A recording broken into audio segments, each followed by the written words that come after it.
All right, brother, we are live. So we got Taylor Cavanaugh, a longtime friend of mine. Let's see, Navy SEAL sniper, French Foreign Legion, and as of 5 months ago, a verified dad. Taylor, how you That's doing it, today? bro. That's the rundown, dude. I'm doing great, bro. It's interesting coming full circle, man. Getting back connected with you Wow. after we've Yeah. around the fucking earth, man, around the world twice, seen everything once, bro. Yeah, so I was trying to think about it kind of last night a little bit when I first officially remember meeting you. And it had to be that like quarter deck at Bud's Prep, where like Yeah, you'd kind of yep, muster up and everything.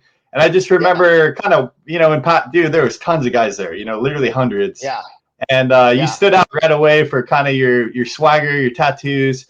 You were talking about your yep. waivers, and I was just catching an earful. I'm like, bro, this guy's got how many different waivers, and he's here. I'm like, I'm like, I'm I'm like, like, bro, clearly he's how got some I'm stories. here. Yeah, I was like, man, it's a miracle I'm even here, dude. Fuck, man, let's Yeah, keep it absolutely. rocking. Well, Yeah, I felt the same kind of way, man, because I had been in class 272. That was my second time going to Buds. I was yeah. one of the few petty officers checking in. And funny enough, dude, when I first checked in, they thought I was staff. So they put me in a staff barracks. I had no problem with that. I was like, this is great. I had my own room. I had a TV. Like, nobody messing with me. And then eventually somebody put two and two together and they're like, wait, you're a student. You need to be like living with the students and mustering up with them every day and blah, blah, blah. And because, there was that kind of in between period while we were still waiting for a few guys to graduate boot camp and class up with us.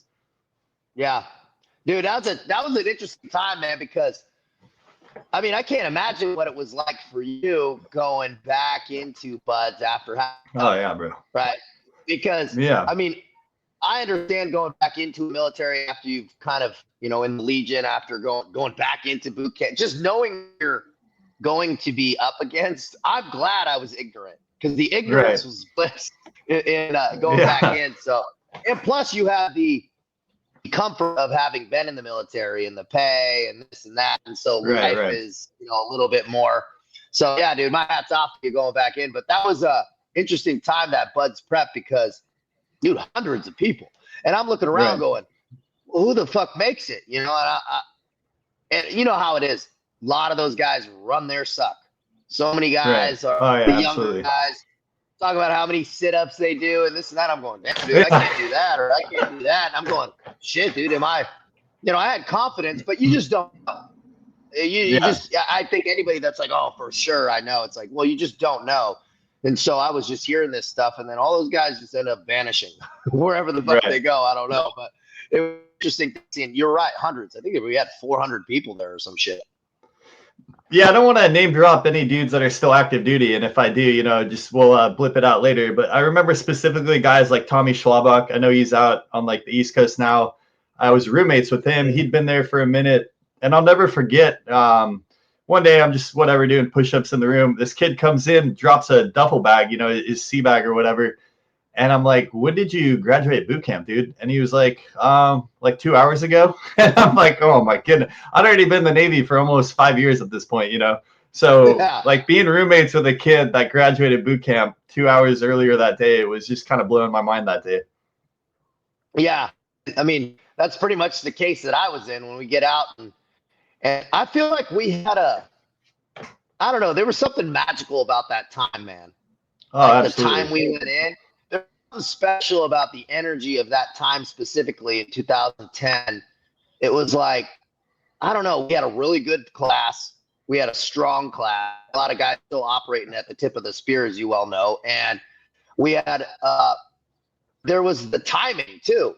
It was Right. like going into April, May in Chicago area. The sun was coming out, and it was like and then we had a really good momentum. You were you were a 284 original, just like I was. There wasn't many of guys Yeah. who went in and finished that whole pipeline all the way through, and it was just unique, kind of that whole process. I felt like we were on a really good wave.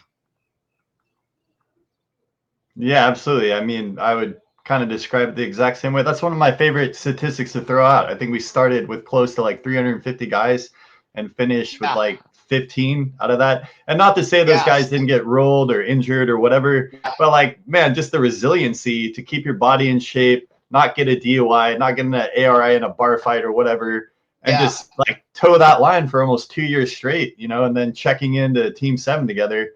I mean, it was a journey, all of it. Dude, it's a long time. That's a long Yeah. pipeline. People don't recognize it. I mean, it's just every day you get caught into, and we all the self-talk and the fear and the being scared of failing stuff.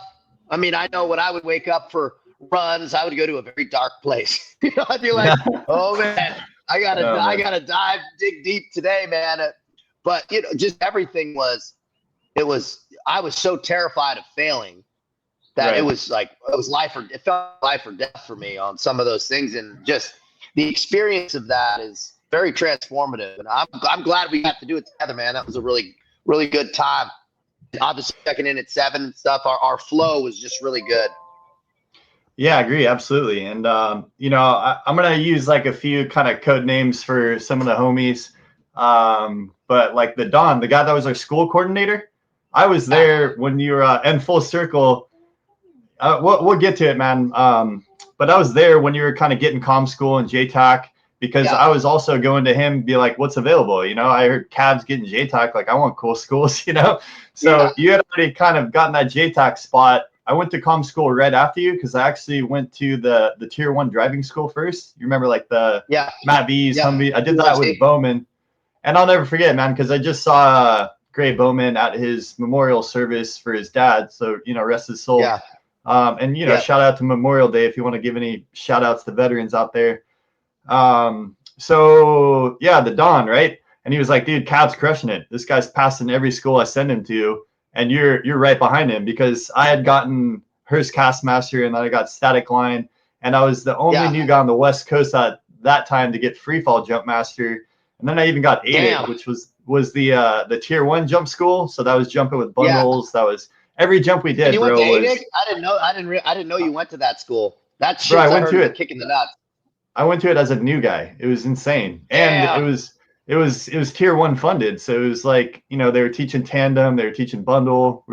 You weren't doing a jump unless it was like, you know, a very high stakes jump. You get what I'm saying? Yeah, dude, full wall locker every day, dude. Every jump was full wall locker, bro. Was that, or like San Diego, or was that out in AZ? No, that's Yuma, Arizona, at the Army base out there. Yeah. Okay. And I think we had like 3 SEALs. We had me and my buddy that was in my platoon, and I think we had 1 East Coast SEAL. Everybody else was like a Green Beret or Ranger, or even the Air Force, like PJs. So that was a lot of cool. I didn't realize you went to all those jump schools.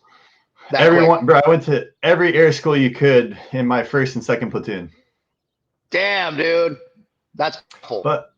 But you know, for you, man, to give you your props, I know you got sniper. So talk me through how you got new guys a sniper, because that's a golden nugget of history right there. Well, dude, I hit a really good wave, which when kind of we checked in, they asked guys if they wanted to go on vacation for at least our troop. I was like, no, I'll go to comm school because there was an opening. And so that one choice set me up really well, because there was only a few guys that went to comm school and not the vacation we had after language school. So I went to comms, then I got out, and the timing was January 1st, which a lot of the older guys were coming back from Afghanistan and they were on leave, and they didn't want to leave to JTAC on January 1st. And they said, we need JTAC who comms. And so I had already went to comms, and I was there like, I'll leave on January 1st. What do I got to do? So I left, and that set me up, because when we came back, they said they want a comms JTAC sniper. So I said, gotcha. Well, hell yeah. And so I shot, and I didn't end up going on that first. I shot okay, and then I shot again and ended up kind of beating some older guys and went. But that was a cool school, dude. That was a really cool school out in Atterbury, like stalking. I really, really like stalking. It's just something I really like and somewhat good at. Not the best, but decent at. And I really just enjoyed the problem solving, kind of active, moving through a field and all that piece. And we went with some of the older guys, dude, that were fucking hilarious, like Olsen and some of those guys, dude, that it was like mayhem, bro. It was a good deal of school, but stressful stressful because they had a lot of the guys come from, Dev Crew to come watch the shoots and hold the thumb on the parameters of how things are taught. And so they'd be standing behind you. You got some dude with one leg standing behind you, while you're shooting your test, like talking shit, So it was good, man. Yeah, it's funny you mentioned that too, because when you kind of said the DevGru stuff, it made me think back to SQT. Man, we were blessed there as well, because half our instructors were guys that were operating at the tip of the spear, and then they're like, I want to give back and teach these SQT kids. Yeah, we had our section in time and space was really good because we had a lot of guys who were instructors with a lot of experience who were just coming with silver stars and guys with, and you take the good with the bad from that, right? It's the intensity is much higher because they also know the stakes. Yeah. I mean, I'll give you an example. A guy, I won't say his name, but one of the best snipers, if not the most lethal sniper in the United States military, was doing came to sniper school and was doing a speech. He put out some Bud Lights and sat in the classroom and he was talking about hide sites, urban hide sites. Yeah. And he was talking, man, and he, while talking, burst into tears, man. And he goes, "You guys don't understand the importance of this, right? If you don't black out your backdrop correctly, you fucking die." Like, cause, and obviously he had buddies die. Like, so it sets a different tone when you have guys like that are like, yeah, they're teaching your information, but they're also in tears because of how fucking important it is. Right. Well, yeah, I can touch on that, man, because my story, obviously, language school. I can't remember. Did you do Arabic or what was your language? Yeah, Arabic. Yeah, so I was Arabic as well. And I hear you talk a lot about like setting intention and living in alignment. I was like, dude, I want the language that's going to send me to war, So that was Arabic or Pashtun at the time. There was no way I was doing like French or Tagalog. Maybe French would have worked out for you, but So we both took Arabic, right? I got to Team 7. I got the schools I wanted. I checked into Bravo platoon, and that was one troop. So like Eddie Gallagher was Alpha, and that was Bravo. My chief, dude, rest in peace, Scott Stout. He passed away a few years ago, but just an honorable dude that I definitely want to recognize today if we're storytelling. So we got out to Afghanistan, man. I was in Sodif Southwest. I remember flying out to Kandahar, and we went from Kandahar to a base called Arena Air Force Base. It was run by the Italians. It was like a joint NATO air base. Okay. And then we were doing mostly like just DAs on bad guys, we called them like JPELs, guys that we had a lot of intel on. This was like 2012, I want to say, like that spring. Yeah. So we kind of already knew who the bad guys were, and a big part of our mission was sniper overwatch. So I'd done plenty of sniper overwatch, and it was funny when I checked into sniper school because as soon as I got back, I had the first billet to sniper school, and I'm there. I'm shooting pretty good. Everything's going well. I was crushing the stocks. But when we finally got to that part where we're like setting up sniper hides and urban hides, dude, I was a subject matter expert because I'd just done it. I had some of the most recent experience on doing that stuff, Yeah. And that's guys an interesting dynamic. Oh yeah, it was for the first time in my life. I was like, dude, I can raise my hand and be like, as a SEAL, where I'm like, I'm not just absorbing, I'm giving back, to even instructors because these guys might have deployed, 3 years ago, like, and it's just tactics change. Yeah. Or maybe he's been in Iraq, but it's not the same theater as Afghanistan. So at that point in time, I had very, very current, like, this is how the battlefield is. Because I'd see these guys stuffing all kinds of shit in their rucksack. You got the green screen or a white screen or whatever. I'm like, homie, what you really want to do is get on target and just start taking shit. They're going to have a rug there. They're going to have a blanket. They're going to have fucking bed sheets. So the first thing I would do in every sniper hide site is I'd take one of those big ass Persian rugs and we'd figure out a way to fucking, zip tie it or tape it to the wall, sticky glue, whatever you got, you figure it out. Yeah. And I'm like, you don't need to pack all this shit in. Every human being has fabric somewhere, And if you're in that urban environment, if you're in like a bombed out place, that might be different. But for the operations we were doing, we would like take over somebody's house or find a key location, zip tie up the bad guys and then just kind of set up shop, That's a really good point. I never really thought about that. Is Don't pack in shit you can use on site. Yeah, that was the biggest thing I learned that deployment. Packing canvas is heavy and takes up a lot of space, right? I mean, it's heavy. It takes a ton of space. You just, dude, light is right, man. Yeah. To bring this full circle and kind of get into the dad aspect of it, I tell my daughter all the time, I'm like, pack your backpack the night before, pack it with some intention. Be like, you're going to want something to eat. You're going to want some water. If you need a hairbrush to kind of freshen up. And do that stuff the night before because your mind's fresh. Like as a SEAL, I always did that. Yeah. I packed all my rucks the night before. I don't want to wake up, be kind of foggy, and then be like, shit, did I pack my nods? Did I got my comms set up? You know what I mean? Like, I want to know that all that stuff's in there. And then you can do the last minute stuff. You can do the last minute stuff where you get some beef jerky or instant coffee or whatever your kick is and, your little perks. Yeah, dude, that's a nightmare is waking up and, I would hear, there was a guy, we shall remain named, but that we both know very well that would wake up next to us and Esky. I already know who you're talking about. I'm gonna call him Bronx. Just I hear the rustling. Yeah. I'm like, oh, dude, and just trying to find stuff. Yeah, but it's that intentional, deliberate life, setting yourself up for success, and that compounded over time because you're right. There's gonna be the last minute shit. Your comms won't work or something or whatever's happened. You don't want to be packing first line gear while you're trying to solve a comms issue and people are rolling out the door and they're getting in the vehicles. It's stressful. And as you well know, and guys who are watching, been on in the military, dude, there's no being late. You show up and you got to have one, especially in the SEAL teams. Every military unit, doesn't matter, but that transcends into life, man. And keep your stress level low. Right? Yeah, I'm not about stressed out, man. That's what a lot of what I do is morning processes. It's for no other reason than just to not rush around. I hate rush. I fucking despise it. It's like it's not good for my psychology, man. I got too much going on internally anyway. I got to stack the deck in my favor. Yeah, absolutely. I'm the same, man. Like I kind of need the stars to always be aligning for me to feel like I'm operating at my 100%. Oh yeah, 1000%, bro.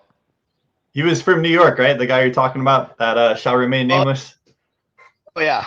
Yeah. You remember me boxing him? I hope that was the day. Yeah. Dude, that guy can take punches, bro. Yeah, dude. Tell me about it. He can land them. He can land them too. I'll never forget. Oh man, his name's eluding me, but the guy like Rodney Dangerfield, is that who it is? The guy that was like a comedian from like the 80s and maybe earlier. Yeah. I had this moment in that fight where I turned to Tommy and I'm like, I don't think this guy's gonna go down. Like I had to like break. I had to like break character for a second. And I'm like, I'm hitting him with the best I got. And he was just eating it. And dude, that was some good times, man. Yeah, I remember somebody else telling me, like, you're definitely landing more shots, but like for every 3 or 4 punches I'd land, he'd just land a haymaker and I'd be seeing stars. I felt like he had a bat, dude. Dude, I was thinking think about how ridiculous that is, dude. Like we're going into a diving. I think we had to that day. And it's it's ridiculous. Dudes are doing full tilt sparring in the morning, dude. It's like, what the fuck, bro? Well, and in front of all your boys, and then we weren't quite maxed out. Oh, maxed out. We weren't quite SEALs yet. Yeah, dude, peer pressure's maxed out, and you're gonna have to go at pressure with your nose. Everybody's noses are all smashed up, having to go Valsalva with blood in your broken blood vessels in the nose. I'm Italian too, man. I got a big nose, so people have been trying to break my nose for years, and I'm I had to learn to dip and dive and keep this thing pretty as much as I could. Dude, that was a great time, man. Those cells and stuff. It felt good to be in that SQT phase. Yeah, absolutely. Dude, it felt good because Yeah, there was at least there was light at the end of the tunnel, and we had at the time, bro, we had a pretty good deal at the time because now Yeah. those dudes got to live on fucking base, Yeah, it's rough. bro. We Definitely. had a really good clip. We're getting the SO designation and getting BAH for SQT. That Right. was nice. Well, it's fun to have these talks with a guy like you because I mean, like I said, there's literally like 13 other dudes that we can have these talks with, talking day one Buds Prep all the way to, and not even everybody checked into 7. So they kind of, you know how it is in the teams, Oh, guys yeah. go their Yeah, we different had paths.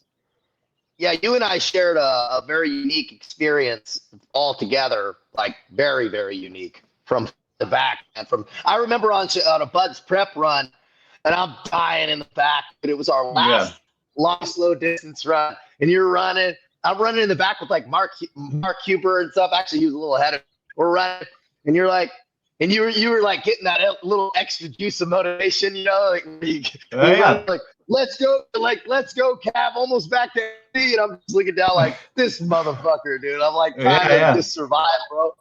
But it gave me a little juice energy, man. I'm like, yeah, he's right, dude. We're in the sun, we're running, we're gonna be back in SD soon. It was good. Well, bro, so you know, to go back on that and kind of what we've already been touching on of that first line gear, man. So I'd been to Buds. I knew the kind of guys that made it because some of them were friends now that were just checking into their SEAL teams, kind of like Mike O'Dowd's a good example of that, who's out. Check out Mike if you want to get some quality shooting in. So I had friends that were SEALs that were old boat crew members, so I knew the guys that like were gonna make it. I was kind of recruiting my boat crew already at Bud's Prep. So if you were like at least 6 foot and like locked in, I was like, I'm gonna make sure me and that guy like swap numbers and that, because people don't realize, they talk about how Bud's so much mental toughness, and I'm like, yeah, after you can run, swim, and do push-ups, like then it's mentally tough. But I'm like, I don't care if you're a Shaolin monk walking on coals. If you can't do the O course or swim 2 miles, you're just simply not going to be a SEAL. You know, like, dude. I go, it's about half and half. Yeah, I mean, I think that was like a '90s thing that just kind of stuck. They're like, it's about the mental toughness, right? Because back then it was so much like eluded and shrouded in mystery. You know, now you can get on YouTube and basically watch like all of first phase. You know what I mean? Yeah, like if you can't swim fast enough or guide or there's absolute physical component that if you're just not moving and grooving fast enough, dude, you ain't gonna be a team guy. It's not in the cards for you. Yeah. So okay, we check into 7 together. I think you go to 3 troop, is that right? Yeah, went to Echo Platoon.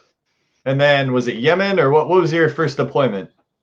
Yeah, so we did my little group did the thing down in the G20 summit. So we went down to Cabo. That was like a little like PSD thing. Then the next year we did Yemen. Then we did Iraq. So gotcha. Yeah. And let me think. So then was that your last deployment with 7? Was that Iraq? Yeah, so Iraq, and then I did a full another workup, and we were about to deploy again when I fucking got kicked out. That was that time. And so, that was when I failed my PS and got some heat on myself. And there you go, right? And I'm out. And that was kind of the start of them testing for juice and stuff. You know, now they're all super strict and lame. And but there was a handful of guys, there was stuff going on. You know what I found out recently is, well, I was on did the Liberty Risk podcast, Williams and those guys. There was a team guy there from the 90s. There's a team guy there from the 90s. He said, bro, he goes, this shit's been coming in waves. They had a full testing thing. They tested everybody. They mustered everybody and tested. He said one dude was like, fake seizure. He faked it all the time. So he had to get started out, bro. Yeah, they were like, get kicked out, but they were testing SBC. So it's coming waves, right? It comes in waves. But that's really what they put me up on, zero tolerance policy, and then I was out. Yeah, funny enough, dude, I'm gonna blow your mind real quick, because you remember we used to have like the kind of officer of the deck watch or whatever. Like you'd have to carry the cell phone, like make sure the team's locked up. That was my weekend. I got the phone call, Cav. The word for word, this is what what I remember hearing from the report is Cav was playing Three Stooges with the cops that were trying to arrest him because he stole a golf cart at the Jimmy. And I'm just like, man, you're my boy. You're the last person I want to hear that was, getting that kind of heat. You know what I mean? Yeah, dude, that's so funny, dude. So I'm literally the guy. I'm drafting the email. I'm doing damage control. I'm trying to figure out if you're in jail or not. You know what I mean? Like whose custody dude, is in. I didn't know that. That was me, bro. That was me. Yeah, and I didn't know that. I was just getting off watch, so I was passing that to the officer of the deck or whatever, the staff officer. Bro, if anybody who has, and you've got a little trouble too, there is nothing more terrible feeling than fucking getting arrested seriously in the fucking teams. It is the worst feeling because you're like, my whole identity and dream and fucking is gone. Or risk of. It is so. People have bad days. That's a fucking bad day, man. Let me tell you. Yeah, absolutely. When I was getting called out of jail and getting called back to the team, they're like, all Team 7's mustered and fucking because you want to say. I was like, oh fuck. I'm like, god damn, dude, this is gonna suck. Yeah, and then the worst is that mandatory drug test that's coming and guys are sweating like, it was a good weekend. What's in my system? You know what I mean? Like we were. Yeah, that's for sure. We can kind of laugh about it now, and both of us kind of own it. If people ask me like any of my story, I'm an open book, man. I've been arrested. I quit Hell Week my first time. There's because I realized at a young age, man, if you just own it, like what can people say? It's like I've talked to you about this, and people try and call you out on whatever, and you're like, actually, yeah, that's episode 23. You can check it out here. I'll go in depth about it. And I love that about you, brother.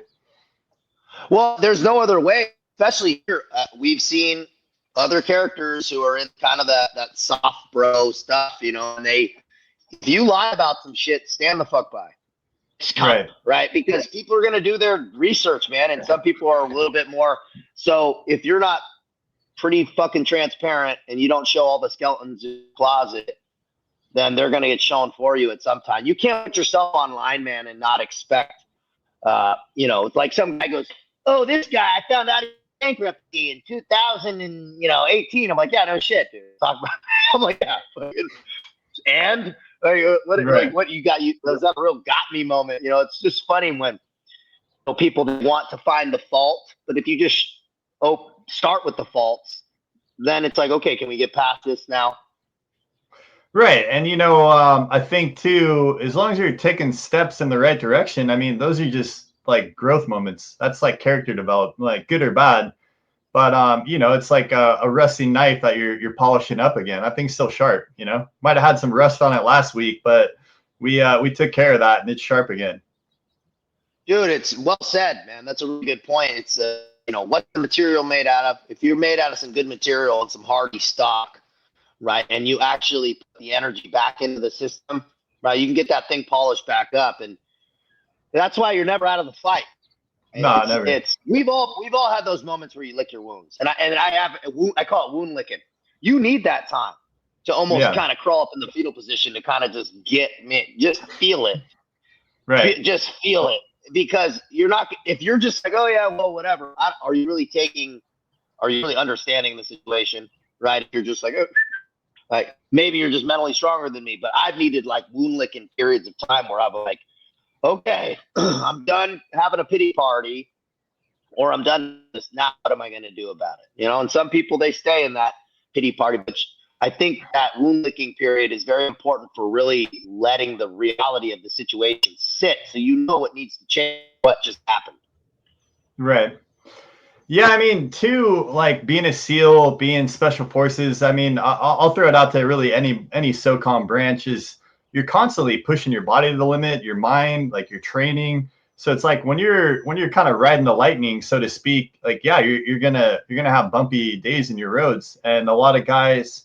That's something else I want to touch on with you. Like they kind of need either alcohol or cocaine, whatever it is, to like reset from that just like high octane lifestyle. You know what I mean? I'm not saying for better or worse. Like, and also especially when it ends, right? And especially when it ends, it's like even sometimes during, it's this risk management and pushing the pace in every area. It's like, well, because to get the fix, you gotta have to get more of a fix.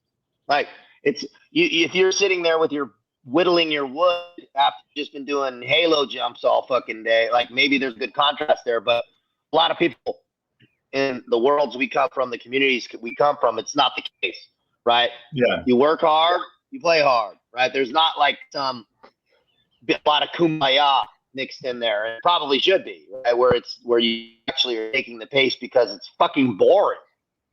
Yeah. And then that I think as we kind of start to learn a little bit more wisdom is boring's okay, right? It's kind of fucking like you need a little bit of that rhythm because you can't really build if things are chaotic and there's a lot of turmoil and you're just trying to go hard in the paint in every direction. You're just gonna crash and burn. Yeah, as you were talking, and you know, you kind of nailed it with crash and burn. I was thinking like NASCAR, like those cars are tuned to do, you know, hundreds of miles an hour for laps, but they still got to make pit stops, you know. And reason being is because they're pushing those cars to their like extreme limits. Yeah, and those psychological pit stops are important, and that's why I kind of think of like morning process and good blueprint and daily battle rhythm is having those pit stops built in. Where there are those checkpoints, right? And drugs, and whether they be prescription or otherwise, are very risky, right? Because when I got out, I started taking Adderall and Xanax and stuff, and it was not good for my chi. It wasn't good for my, like, I maybe would have got a lot more. I got a lot of shit done, but it was at the expense of my psychological state. I was just because you never took that pit stop. And I think that quiet time where you actually sit and think and kind of in a cool, calm, collected way, that was really important. Yeah. So take me now to, I know you kind of did some business stuff. You were like a project manager, I think, worked in like CBD. And then you ended up in, I want to say Pahoa, Hawaii. Is that right? Yeah, dude. Yeah. Yep. So like work took you out there, but like where were you staying? What was kind of like your day-to-day life like in Hawaii before the dark ages? We'll get to that, but I want to hear like some good stories in Hawaii first. Well, it was kind of, I was there at the dark time, right? So I was in San Diego and in between San Diego and Palm doing both the residential real estate development for a year and then launched the cannabis distribution company with another former team guy, who we kind of know, which we could talk about offline, but they had done some private contracting and some other stuff. And there's some stuff coming in. And so I went into that. That was 2 years. So bookend to bookend from when I got out of the teams to this point with 2 years, almost to the day. And gotcha. And during that time, a lot of speed wobbles, bad habits, other stuff, success in some capacities, but failures also. And so when everything kind of came crashing down, I realized I needed to make some changes, get off opiates. I was taking fentanyl or Percocet. You know, I was just kind of in that realm, still going to the gym, still doing stuff. So it wasn't like I was just, and that was why I could lie to myself all the way up until the end. I'm like, dude, I'm still better than 99% of people, maybe not 99, but 90 at least, and physically. So but it was all physical, right? It was all the phenotype. It wasn't my internal state was really bad. I sold everything and went to fucking Hawaii because the venture capital partner, he had some real estate deals and stuff on the Big Island. And also I was familiar with the Big Island after having traveled there as a kid a lot with my mom and family, but also doing day trips up. So I was familiar with that island. So I was like, all right, cool. So I went to Hilo and I stayed in Hilo, and that was getting off fentanyl. For the first week there, it was white knuckling it. But dude, I have and I know you there because you're in Maui and stuff, dude. There's something I have like a heart attraction, like tie to that place ever since I was a child. Like really resonates with how I like to live and being tapped in. It's just powerful for me. I mean, I drove up to Honolulu. I'll give you a powerful story. That was life-changing, bro. I was finally getting out of the fog, and I'm like, all right, I'm gonna go to the grocery store and start getting my food stacked and whatever. But I was jonesing for something. Like I needed some weed or something, dude. Bad. Like I don't have any contacts, man. And so I'm driving back to my house from the thing, and I see a homeless kid with a sign. They hitchhiking on the Big Island or a lot of islands. And I drive past him, and I go, huh. And I had just gotten a 4-wheel drive truck I rented by chance. I was like, I need to get a 4-wheel drive the day before. And I pull this kid, go, hey, man, what's going on? He goes, hey, man, will you take me up all the way up Hamakua Coast to this spot on Waipeo Valley? And I'm like, all right. He's like, it's a little far. I go, I don't care. Like, you have some weed? He goes, yeah, we'll smoke you out of the way. And he had like abs or something. And so I'm smoking weed with this kid. He gives me LSD also. Oh, man. But he goes, hey, man, LSD tabs, you want some? I said, fuck it.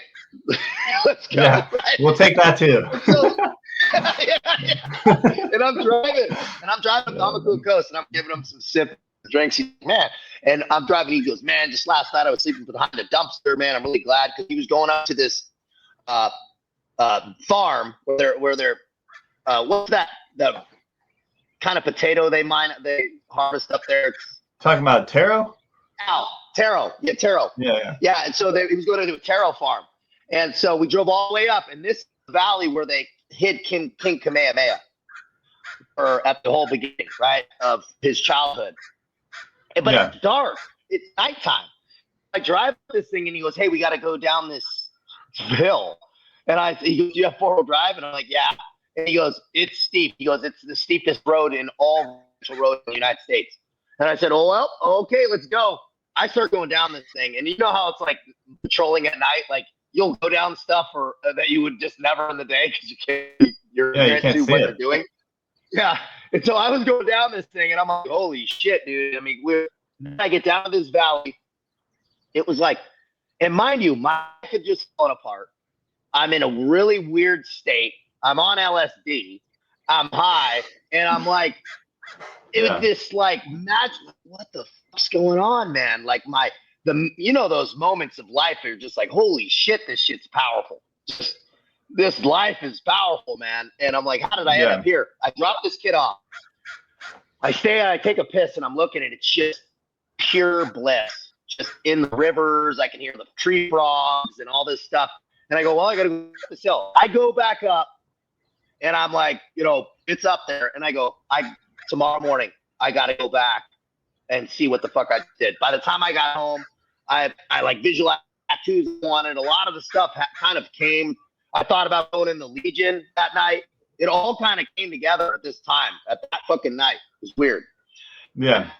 Then the next morning, I drove down there, and I saw the hill, and I was like, holy shit. I think it's illegal to go down there now for people that don't live down there. But I was like, but it's that moment, and I still have it as my profile picture. That was one of the most transformative nights and moments of my life, was that island and that Hamakua Coast and that particular valley will always hold a really powerful place. And then Pahoa, which you just posted today, the volcano popping off, dude. Yeah. That's wild, dude. Bro, right down there is, holy shit, man. That's where I came to God and decided not to commit suicide and parked in that jungle, living in my truck, just going native. That was right near it, right? And that's cool, man. And that was a couple months later. Yeah, I wanted to tell you, especially on Memorial Day, man, I'm glad you didn't jump in the volcano. That would have been a story. We would have sang your story for years, but I'm glad you're with us, brother. Yeah, dude, that was looking at that volcano eruption. I don't think that would have been the deal, dude. Yeah. Yeah. I imagine, dude, just getting close to it, because I haven't been to that one, but I've been closer to like other volcanic spots. Dude, you feel the energy and the mana like hundreds of yards away before you even see lava. You're going to smell it in the air. You know what I mean? Yeah, dude, there's something powerful. And I would just sit down there, and I would be like, man, just in the teams, was just being successful, everything's gone, man. And I was we've talked about it. You have those moments out, and you're out in some field, you're laying down, you're like, I did not see life fucking playing out like this. Right? No, definitely not. Yeah. see it. And so you have those powerful moments, and then you either course correct or don't. Right. Yeah, we could go into that a little bit. I want to get into more of dad stuff in French Foreign Legion, but I can kind of tap into my story. I don't share it a lot, man. So when I got shot, I got out of the Navy in 2018. Similar thing, just kind of ran out of extra lives, so to speak. Like if we're playing Mario in the teams or whatever. Yeah. I ran out of the attaboys, and it was just my time to go. So I got out in 2018. Luckily, I eventually got like everything upgraded to an honorable and got all like full medical benefits. But man, it took me years. And in the years that I was working towards it, I was just a loose cannon, man. I was living out of I called myself a Tacomad because I wasn't like a van lifer, but I was living with that community, people that were living out of like Sprinter vans and RVs. Yeah. And we were kind of doing this triangle between San Diego, we'd be in like Ocean Beach, and then we'd go up north to like Humboldt. We'd maybe like grow weed or sell weed for a bit. And then we'd take all those profits and go to Sedona and spend, the spring and summer in Sedona. And I did that loop maybe like 2 or 3 times, man, like going from San Diego up north and then Sedona and back. And so one of these times I'm working on this farm in Humboldt, right in Benbow. I don't know if you know the area, but yeah, I had like 2 requirements. I wanted to grow cannabis and I wanted to live by the river. So I found this guy that was looking for people to hire. He needed a security guy. There had literally been a gunfight on the property, and all of this land, bro, is uncontested land. Like they never signed the treaty. It's still technically a federal war. It's literally the Wild West out there. I think like some Pomo and a few other native tribes, like they never signed the treaties, but it's still their land. And you can't really come in there with bulldozers and develop it all because it's all like hillside and moss, the kind of Sohum vibe. Like if you come in there and you don't have like a light 4-wheel drive vehicle, you're just going to get stuck in the mud. And it happens all the time. It's literally like an industry out there to like tow out people that are just, going down the wrong roads. And of course, mind you, this is when like Murder Mountain and all that is coming out. Yeah. Like I told you before, man. So in Afghanistan, bro, I'd been shot at by snipers. I've been shot at by PKM. I've had RPGs shot at me. I've had grenades thrown at me. I got shot by a long-haired hippie with a ponytail with a fucking like a snub-nosed revolver. I think it was a 357. I caught it right in the chest. No, he shot above me first. I thought he missed like on purpose, but it was like his warning shot. And then something in my mind, dude, that just like kind of that seal in me is like, this dude's not gonna kill me. And sure enough, dude, next shot was center mass, hit me right in the chest.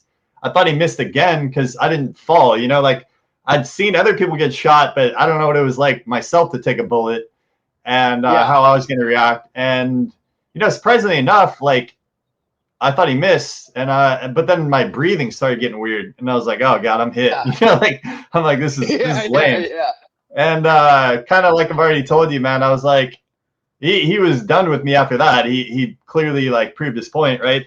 And it was over like $3,000, dude. I wish it was like over something way more significant, but it was over about $3,000 of like work got done, and we were in an argument about kind of like what he owed me and whatnot, and he just decided I'm not going to pay this deal. I'm going to shoot him instead. And I was like, wow, that's didn't see that on the the forecast. So I'm like I'm like crawling. And he's like yelling at me. He's like, "Stop moving!" And I'm like, "Fuck you, dude." I'm like, either end it or get fucked. So I'm like crawling. I'm at least gonna die on my terms, So I'm crawling towards this redwood tree, and then I get my back up against it. And I just start licking up, and I'm praying, dude, instantly just tapping into sort. Because I've always believed in the creator. I've just believed that I'm like one of his like wild cards. That he's like, I'm gonna keep that one around, but he's a wild card for sure. And I just, dude, it's so hard to explain, but that feeling when you haven't been able to find your keys or your hat, whatever, and then just clicks, like you're like, oh, I know where it is. It's kind of like that, right? Yeah. So it's like that, and this like voice of God in my head saying, like, Derek, this is only 1/10 of the pain I could put you through. And to me, that meant 2 things. It meant I'm gonna live, and there's gonna be way more pain, And sure enough, because bro, the recovery of getting shot, all the surgeries. I was way gnarlier than the moment. The moment was chill because I passed out after about 30 minutes, Oh, and then I I just had this like sense that Michael's coming for you. And I'm Catholic, so I'm familiar with like the angels, Yeah. like Michael and Raphael, Gabriel. I've literally prayed to them before. So I wake up to a paramedic working on me, and I'm wearing my nice like like camo, like the lightest puff jacket. That was always my favorite jacket in the teams. Yeah. So I'm wearing my Yeah. light puff. And he's like, I got to cut this open. And I'm like, fuck, dude, I love this jacket. This jacket's been to war with me, And then I'm wearing my buddy's shirt that has his like brand on it. So I'm like, all right, this is gonna be a cool story one day. Like, get a picture of the shirt. And he's like, I'm Michael. I'm your paramedic. Do you have any allergies? And it's just like right there. Like, I felt like the paramedic's name was Michael, and he was an Asian homie. I'm never gonna forget his face and seeing Michael on his tag. And I'm just dude. Sure enough, I was like, maybe I'm already dead. Maybe this is like, who knows? So I'm in and out of consciousness. I wake up in the hospital. I wake up with a full breathing tube in, man, and tell me that's not an experience. So I'm pulling breathing tubes out. I'm pulling fucking IVs out of my veins. I'm like, I just want to be out of here because I don't know if this dude's gonna come back after me in the hospital. I was pumped full of whatever drugs they give you when you get shot, antibiotics. So yeah, that was a gnarly experience. Definitely glad to be on the other side of all that. Dude, those are the transformative moments, man. Did he call Did he call the paramedics after and like turn himself in, or how'd that go? So I thought that's what happened, right? I thought he was like, all right, I didn't really want to kill this dude, and he had some remorse. He called to say I was trespassing, and within 5 minutes of hearing his story, they're like, well, he was working for you, so that's not trespassing, So you got in an argument, and he's like, well, he's a Navy SEAL and he's crazy, and I'm like, all right, fair enough, So they arrested him. They arrested him, and this was like backwoods cops. This is like your local sheriff, who, if you dig into him enough, he's on that Netflix documentary, Murder Mountain, and it was kind of like, bro, we just, XYZ canceled each other out. They're like, maybe, Derek wasn't an angel going out there, and this guy could have been defending himself, so they just chalked it up to that. There was no charges, and everything was dropped. Yeah, you gotta love it. No. Hell yeah. I mean, no paperwork. I hate paperwork and I hate court dates. So I was just like, you know what? I'll pack up my truck. I had a pretty nice Tacoma, and I just went back to living in that. I ended up in Mendocino for a bit. You're like we ain't gonna be doing this the legal way. Fuck it, dude. Like, just call it, be good. I don't need to press charges. I'm out of here. Yeah, exactly. And I was like, I had a pretty cool, like a few things that they confiscated as like evidence that I would like back one day. But at the end of the day, it's all replaceable, Yeah, dude, that's fucking gnarly, man. But yeah. So that was that key, finding your keys. That's how I kind of, when I thought, oh, I'm gonna go in the Foreign Legion. That was that moment where I was like, oh, boom, oh, that makes sense. All right, let's go do that. And went over there for close to half a decade, man, and got some shit organized and came back, man, and then had the family. It all happened very synergistically, having a baby and getting engaged. It's quite amazing how when things click in, how things start falling into place. Right. Yeah, and before I forget, man, I want to give you your plugs and shout outs. Like, where do you want to funnel traffic to? Your Instagram, your YouTube, both? My website's the best spot, because TaylorCavanaugh.com. Okay. All the contact form there goes right to my personal email. So I don't outsource anything. I don't AI anything. If they want to give me on my Instagram, TCav Official, you can DM me direct. Also, that's me. And my YouTube, Taylor Cavanaugh. TCav TV, man. Where I dive into some of the deeper principles, some gym footage, shit like that, man. Podcast. You lay it down. Yeah, I know you're living the life and walking the talk and, talking the talk, so to speak. So tell me about, like, you get to the French Foreign Legion, you make it through I imagine it's a lot like Buds, where it's like crawl, walk, run. And that first day on the range, because I've heard you tell this story once, and like, that's a day where I'd want to be kind of like, watching you just be on the range and be like, all right, I'm back. Yeah, dude, I hadn't really shot probably 2 years, right? By the time I'm back, really. And so I'm shooting a FAMAS, which is like a bullpup. Right. I'm shooting a FAMAS at first, and we shifted to the HK. But, doing some shit. They saw during the blank shoot, move, and communicate type of stuff that I kind of knew movements. I understood small tactical movement and even individual movements. So I got kind of some of the Ukrainians and guys like that, the instructors saw that and would kind of use me for some stuff, but you don't really know. And so when we got range and we're pulling out, they're like, okay, well, here's what we're doing, some combat shooting. Then I was just driving nails, right? And I like the FAMAS, actually. It's light, and it's weapons manipulation. When we're doing weapons manipulation, shooting positions, all the shit, they see who has experience or not, and obviously how many rounds we've thrown down range. You can't forget that stuff.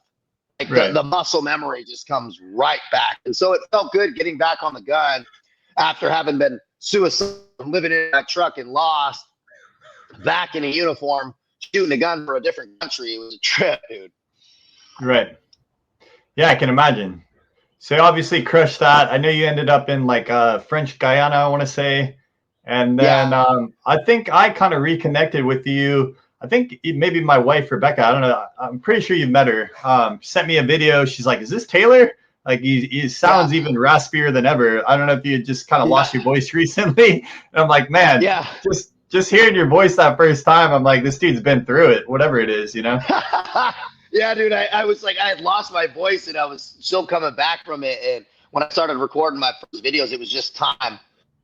I just felt right. And I had kind of self-actualized to the point where it was just time to tell my story, man. And I was in that barracks room and I just laid down the camera and it was fucking time. I was on the back end of my contract and about looking for the next step. And it was a powerful moment, man, of just kind of recapping because it had been, a while since I was off the grid.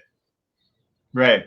Yeah, I don't know if I ever told you this either, but so I grew up in Orange County and I was kind of I like to joke I was the poorest kid on the rich street. Like a lot of people on my street were driving like 911 turbos, and my dad made good money, but like we were not like splurging. You know what I mean? Like we had like you typically would get like one nice thing, we'd get a nice car, or I'd get a nice new PlayStation or whatever, and I was meant to like take care of that. So like pretty good childhood. Not going to complain. Like I went to the beach a lot, but I had this friend who passed away, Ryan Latham, that you reminded me of. Just because of the way you tell stories. Like you were a storyteller before you were even a SEAL.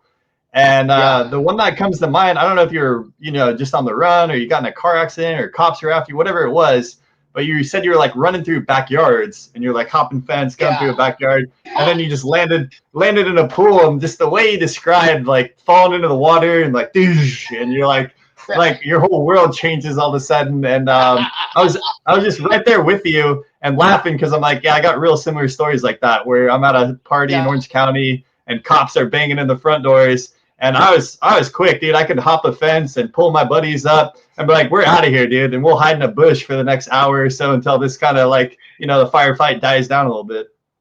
Yeah, dude. Yeah, I was 18. I got in a car accident and I was running. And they had the dogs out and the helicopters. Everybody got caught that was in the car except me. But it was January, bro. I was running. I'm looking up at the hill. And okay, I'm gonna go over these fences and go up to that hill. I wasn't looking down at my feet, and I'm running through this backyard, and I just go, just like hit the tool cover, like all this shit, dude. And I'm like, and I come out, and I froze my balls off all night. Yeah, dude, just hiding. I was leapfrogging from place to place, just fucking freezing. Dude, ever since first phase, man, I absolutely just abhor having wet socks in like boots or shoes. It's just like, it's like nails on a chalkboard. You know what I mean? That like squishy, like step. I've done it. Yeah. No, I don't think I've even done it, bro. I mean, I did it in the Legion a lot, which was really but dude, I just get cold quick, man. And in the Legion, dude, we were so cold for so long, bro. It was so terrible. And I just would be like, oh my God, I'd be standing there in like PT gear, like the snow, these motherfuckers, like waiting for some general to come out an hour late. It's like, God damn, dude. Yeah. I'm glad you brought that up too, because it made me think of I don't know at what point if you were already kind of a Legionnaire or not, but you said you were staying in these cathedrals, right? Like their barracks. Yeah. So talk me through that, because I'm Catholic, man, and that's awesome to me. Like that's like my family heritage. I'm Italian and Austrian, and we've been Catholics like as far back as I can look into my ancestry. Yeah, dude. family's raised Catholic pretty much too. The Legion in France in general has a real tie with the Catholic Church. Not sure why that comes from. I mean, right before I went in the Legion, I went up to this Catholic church and said a prayer called the Sacre-Cœur. It was pretty powerful. And I saw the Pope out there when I was in Marseille, also as a Legionnaire. So it's pretty interesting. But for the Kepi Blanc March, which is like a 60-kilometer march back from the farm, which is like the first selection piece, it's a kick in the nuts 3-day march. And it's kind of raining in December. It was really shitty, actually. But there were these moments we'd be marching through the French countryside. And they didn't tell us where we'd stay, but we had our tents and stuff. But we would march from like cathedral to cathedral, like these small little churches, and we would sleep sometimes inside. Some guys would spill in the parking lot in tents and stuff, or not really parking. I use that, but small villages, real small. Mm-hmm. And it was weird, dude. A full platoon of guys marching with berets and, you know, whatever, and the old timer French people, because they remember World War II. They were like, hey, it's like not a big deal, just marching through with assault rifles. You know, it's just a trip, bro. And then sleeping in these churches was, if it wasn't so miserable, it would have been beautiful. But looking back, yeah, I tell that often because people talk to me about like skydiving and scuba diving and stuff. And they're like, did you love it? And I'm like, bro, the military in general has just a gift for sucking the fun out of anything that you think would be cool, you know? Like if it's skydiving, you're going to wear a ton of gear. Yeah. You're stressed and you're working. It's like not fun because you want to perform and it's really uncomfortable. So those two things paired together, you're so in it. You're not even thinking like, oh yeah, it's a totally different vibe. Like the shit is work. Right. Yeah, to kind of play like devil's advocate a little bit there too. It's kind of awesome when I think, because I'm planning a Maui spear diving and like free diving trip this summer. But like, so say we're doing like MAROPS, like we're gonna have like 2 safety boats. We're gonna have a corpsman, a safety swimmer, somebody with comms. Like this is just me planning it, and this is stuff I got to think about. Like where's the nearest hospital? So I love that aspect of being a team guy. Just the amount of support personnel that you have that are locked on.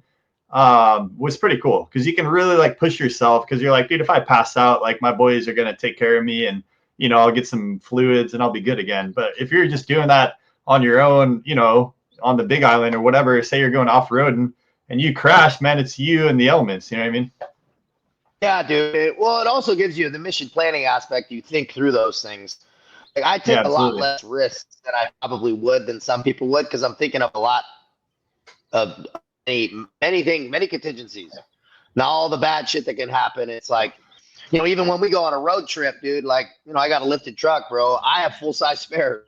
It's like small things that some people don't do. I'm like, bro, what are you going to do? You're in a different state with your family and you don't have a full-size spare under your shit. You know, it's like, you got to think through these things.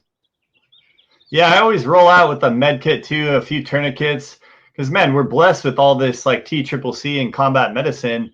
And it would just be such a terrible day if I saw an accident on the street or something and I knew I could help, but I'm just missing like gauze or I'm just missing, you know what I mean? Like a tourniquet or two. And if that's like the difference between life and death, like I think it's a very good thing to just keep in your car in like a little go bag or whatever.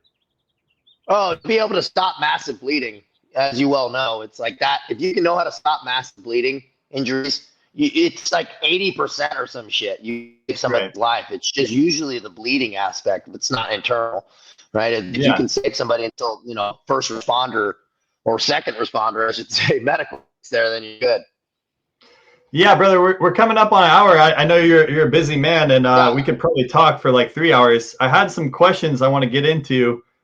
These are coming from my wife Rebecca. Going back into kind of the dad aspect of it all. Yeah. So Rebecca wants to know anything that caught you off guard about fatherhood. Man, you know what was nice is I felt prepared because I'm old enough and I had my shit kind of stabilized. So, but what took me by surprise was how amazing it would feel when like my daughter would laugh. Yeah.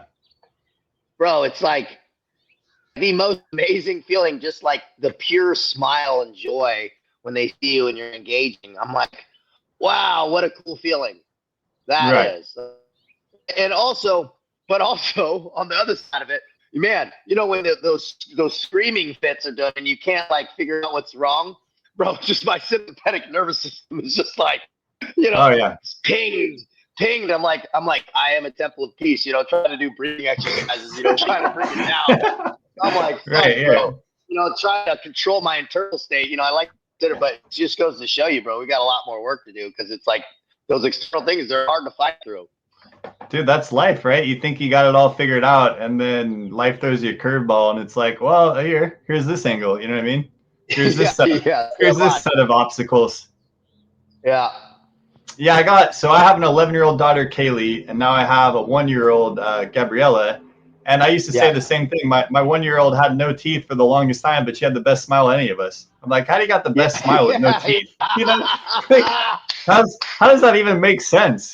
She's just all gums, but there's just so much, dude, it's like so much just joy and purity in that smile. Yeah, it's just purity, and then they're not thinking of anything other than the joy that they're feeling in that moment. Dude, for you, I mean, you already told me you're an acid in Hawaii off-road driving, which, any one of those things by itself is a good experience, and you put all three into, a canister and sent it.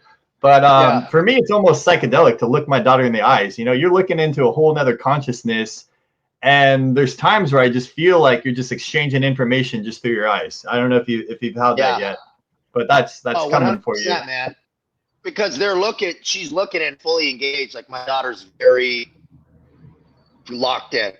Like, and she looks right at you and she'll just stare, man. And it's just that holding.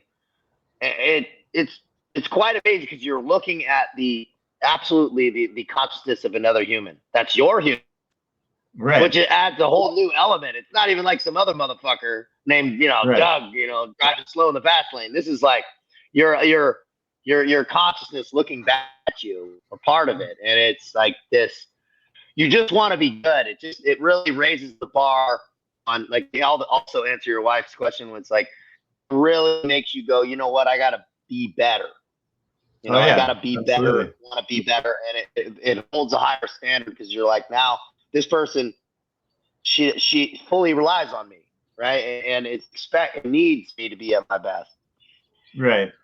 Yeah, I think about that a lot when you hear people talk about their dogs and their fur baby. And I love dogs, for the record. I've had golden retrievers my entire life. There's very few years where I didn't have a golden retriever at one point. And that's just kind of the quintessential, Orange County dog.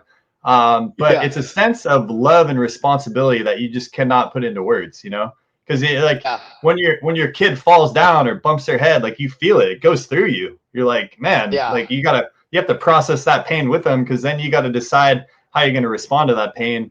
And bro, wait till she's 5 months. I'm guessing she's not walking yet. Is she kind of crawling or no? She's kind of rolling around and kind of sitting up. Yeah, dude, stand by, because I call it the threat check down, dude. Toddlers will just go after whatever the most dangerous thing in the room is. So if it's a butter knife or a power socket, or you got some, like, I don't know, whatever, they're gonna go after it, and they're gonna sense that they're not supposed to play with it, and they're gonna want to explore that. So just stand by for those days. Yeah, I'm looking forward to that, bro. All right, I got another one for you. And again, these are coming from Rebecca. She said, what have you found about being a dad that has brought the most joy? So kind of the smile, you kind of touched on it already a little bit. Yeah, I really like showing her stuff that I like, even though she can't really engage in it yet. Like taking her to the river the other day. It was kind of outside of Arizona, outside of Scottsdale. It was actually kind of near Apache Junction, a little bit north of there, that Mesa Reservation area. Yeah, I know the area. Looking around, and she's it's like, what's she registering? That I know she's feeling the energy of the running water and the we like that stuff, and I love to be able to sit there and watch her just take in the information. That's been really cool. Yeah, dude, I mean, I think of it with my daughter Gabriella. Like, imagine hearing music again for the first time. Imagine hearing Mozart or Beethoven, and you just got to be like, what is this? This is clearly not the same as the Sesame Street stuff, like the average kid might be getting. Just works of art. And you kind of see the awe and wonder in their eyes again, and it's kind of like, I don't know if for you, but I always love training new guys. I always love because they come in with that fire, that passion, like, Yeah. like teach me demo, teach me like shooting on a long gun or whatever. And you're like, that they're there, like they're connected and they're passionate about it. Yeah, yeah, man, dude. The music, like we went to the aquarium the other day. I can't wait to get her on the beach more. Like all that shit, man. To just feel the energy. I know you're tapped into the ocean too. It's like, man, Oh, yeah. that's gonna be so cool, man. And I'm looking forward to it. Yeah, I did 13 years in the Navy, and the majority of my career was either somewhere walking distance from the beach, or I was actually on a ship, in the middle of the Yeah, ocean. All right, yeah, so number yeah, 3 from Rebecca, she wants to know any struggle with your relationship after the baby was born, and if so, how did you handle it?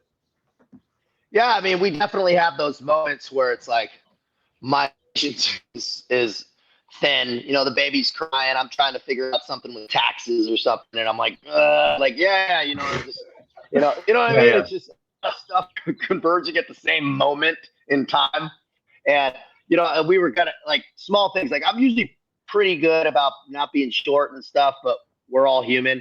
We were going to church Easter, and I'm like, the baby's crying and this and that, and I'm like, well, like fuck it, let's just not go. Like I'm like fuck it, like it's just chaos. But it's my internal state doing it that way, right? And she's Right. like, look, dude, she's like, you need to chill out. Your belt's missing and the baby's crying. That's all that's happening right now. I'm That's like, all that's happening. that's all. Right, yeah.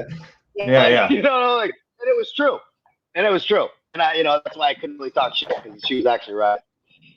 Yeah, I'm with you. And man, makes me think of myself because I know you've done a lot of the inner work and you've done a lot of like kind of actively working on mental health. And it's one thing to be, somebody that does yoga every day by the beach, but somebody else that's been to war, been through some gnarly stuff, been locked Yeah. up, and then work on that mental health. You're coming at it from a different perspective.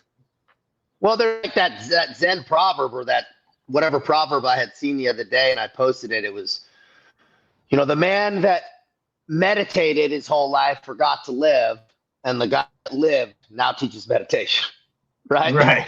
Yeah, It's yeah. like that's the path, bro. Because you're trying to teach Temple of Peace shit. Well, you've never been in the fire. So Right. what framework are you teaching from?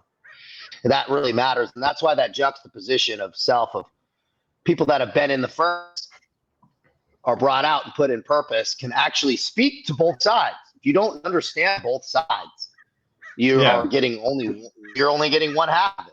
So you don't have a full encompassing understanding. Yeah, my mantra, especially since I was growing cannabis and living in Humboldt, was kind of like the the gardener in a war, and the old like samurai proverb of it. It's better to be a warrior and a gardener in a garden rather than to be a gardener in the midst of war. Yeah, that's the truth, man. Absolutely.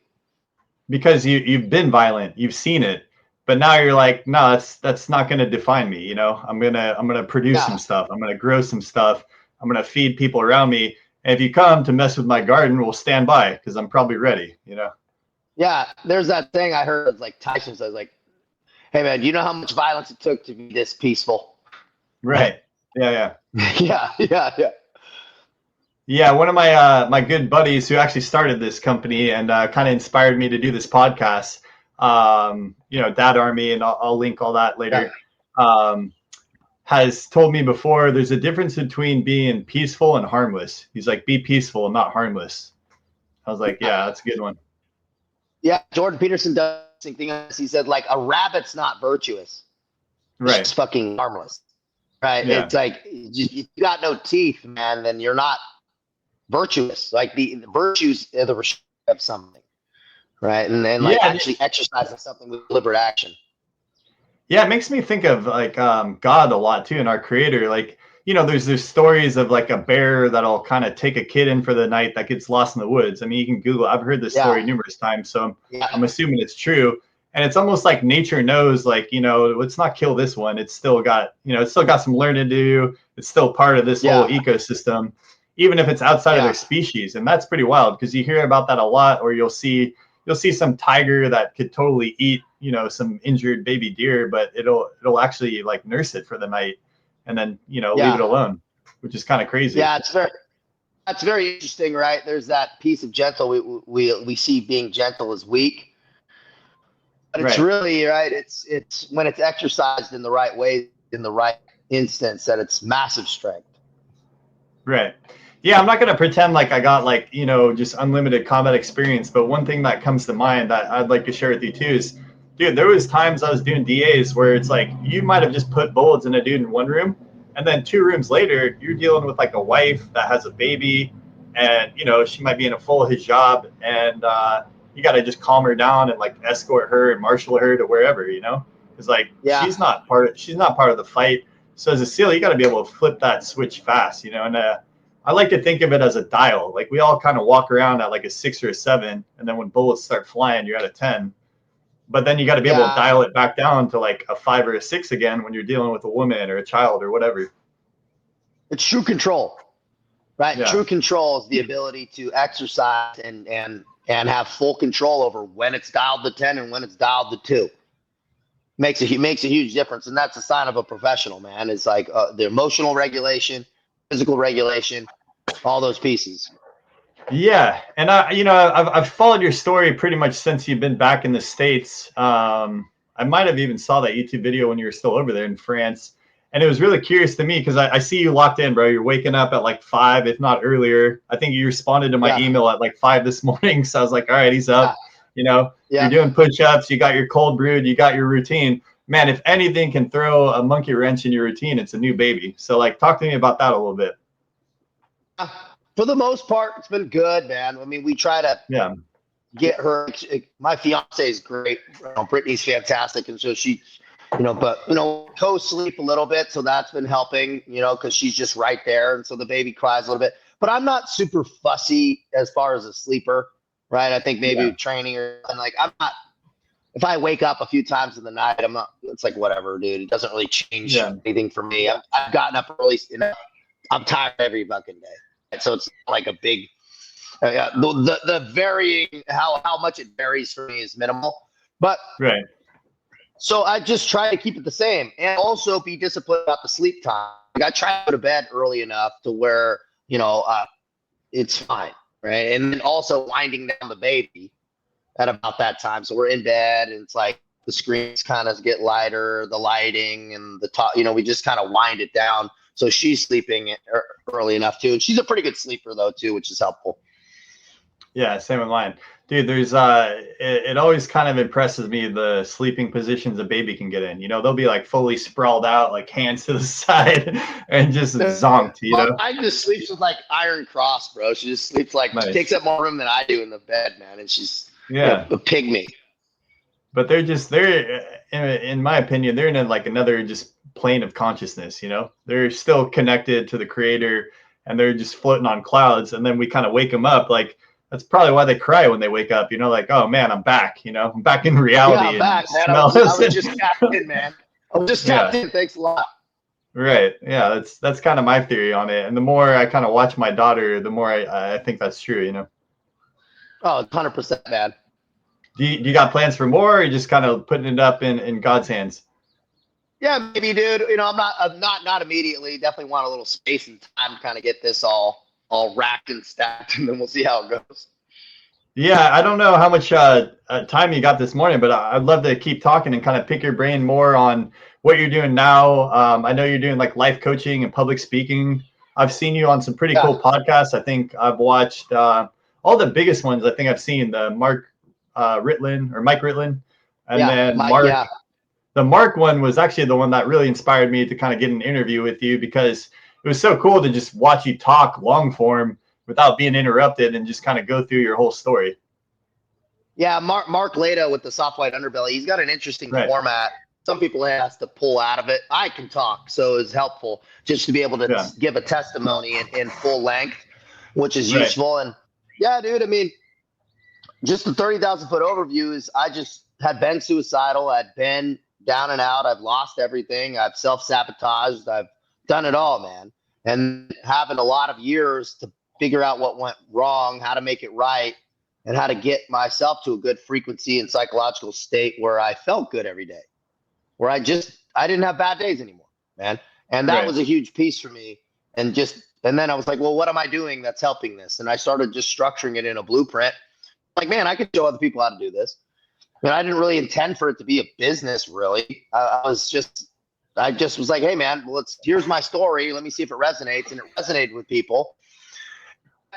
Getting people right, man, because a lot of people need a plan and some momentum.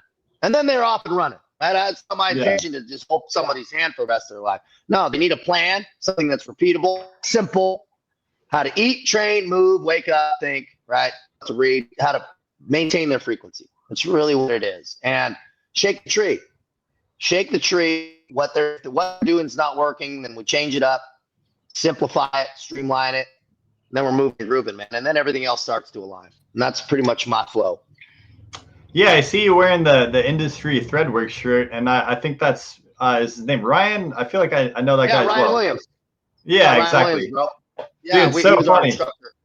Yeah, absolutely. And that was during that phase where I'm, boxing and we're doing the MMA. Yeah. I don't know if you remember that day in training. And man, the bald-headed guy, maybe he's active, maybe he's not. I don't know. But our chief at the time, he was a badass. Yeah. He was one of those guys. Yeah. One of those guys when you make it to SQT and you're like, I'm doing the right thing because this is guy, kind of dude I want to be like one day.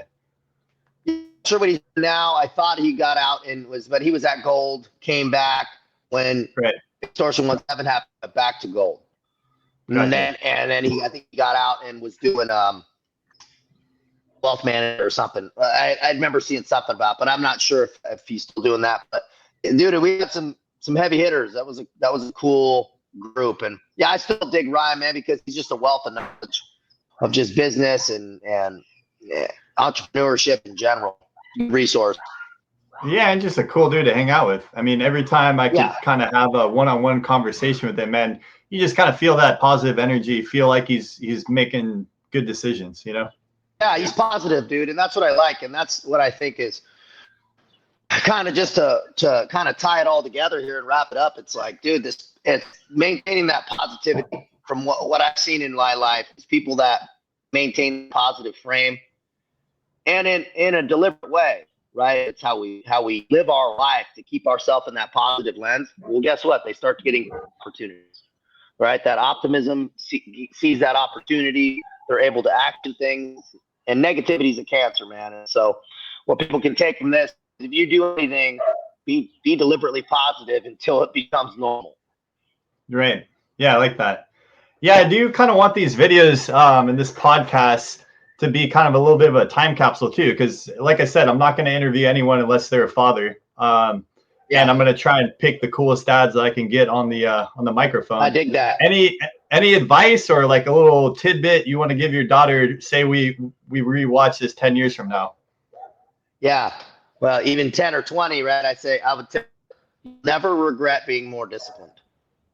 You'll never regret being more disciplined. The times in my life that I've regretted is when times where I wasn't disciplined and focused on the task I had at hand, whether it be college, training, being in the military, right? If I would have just been a little more disciplined and mission focused, things would have gone a lot smoother.